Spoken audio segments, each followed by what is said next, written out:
I guess if this video were to have a theme, it would revolve around situational awareness. I mean, a lot of people tend to have tunnel vision playing this game and fail to assess more than one factor at a time.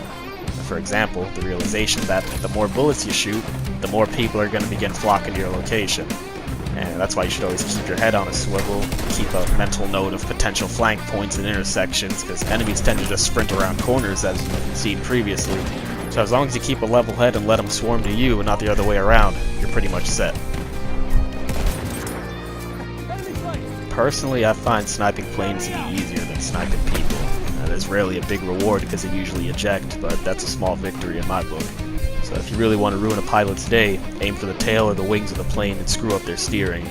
Now, like regular sniping, compensate for speed and distance, and if you do it right, you get to see some pretty cool fireworks. I can't stress this enough. Laying low in a trench does not guarantee safety. Enemies have a higher reward attacking from above than running through the trench, so don't just aim through the walkways. These poor men decided to make poor life choices and failed to aim at all entry points. It's a prime example of how to not secure a trench, so please learn from their mistakes. I don't normally do this, but I'm going to quickly summarize quickscoping because it's useful in close quarters. See this point right here? That's where your shot goes when you're not aiming down the sight. Conveniently, it's also the same exact area that your crosshairs lay while you're aiming down the sight. So if an enemy decides to pop up in front of you and you don't want a chance aiming in, all you gotta do is center them up with the middle of your screen and hope for the best. It doesn't work all the time, but it's pretty satisfying when it does. Now you might be wondering if close quarter sniping's even worth it. I'm here to say yes indeed.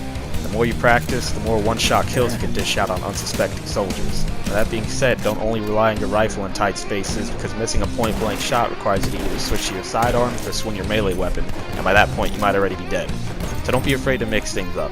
Create barriers by shutting doors behind you, and always stay on the move when you're not reloading. It keeps the enemy guessing where you are and provides you with extra time to get a flank on them. These tactics rely heavily on surprise attacks, so you either let people run into you or attack out of their field of vision. If you want to try this playstyle, I suggest one of the carbine sniper rifles with a revolver sidearm for last resort heavy damage. Pair that with one of the larger melee weapons and you'll be a pretty formidable threat. Now let me tell you something about these airships, alright? They ain't got nothing on the anti-air weapon. You aim for those dangly parts and its health is going to drain like crazy.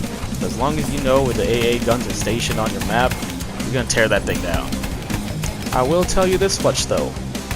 Don't stand directly under one of these airships, because bad things tend to happen. Really, really bad things. Terrible things. You might notice that I almost strictly play hardcore. You wanna know why? This is what happens in normal mode. Spawn yourself into a tank. Enemy right there. Point blank shot to the face. Oh, was that damage in the 70s?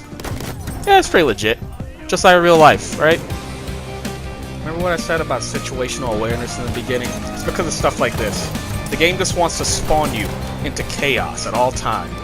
I don't get it. You know, sometimes it lets you spawn literally on top of a man. What is the meaning of that? Why? Well, that's just about all the insight I have to offer. So, hope you found this useful. Until next time, you have yourself a good day.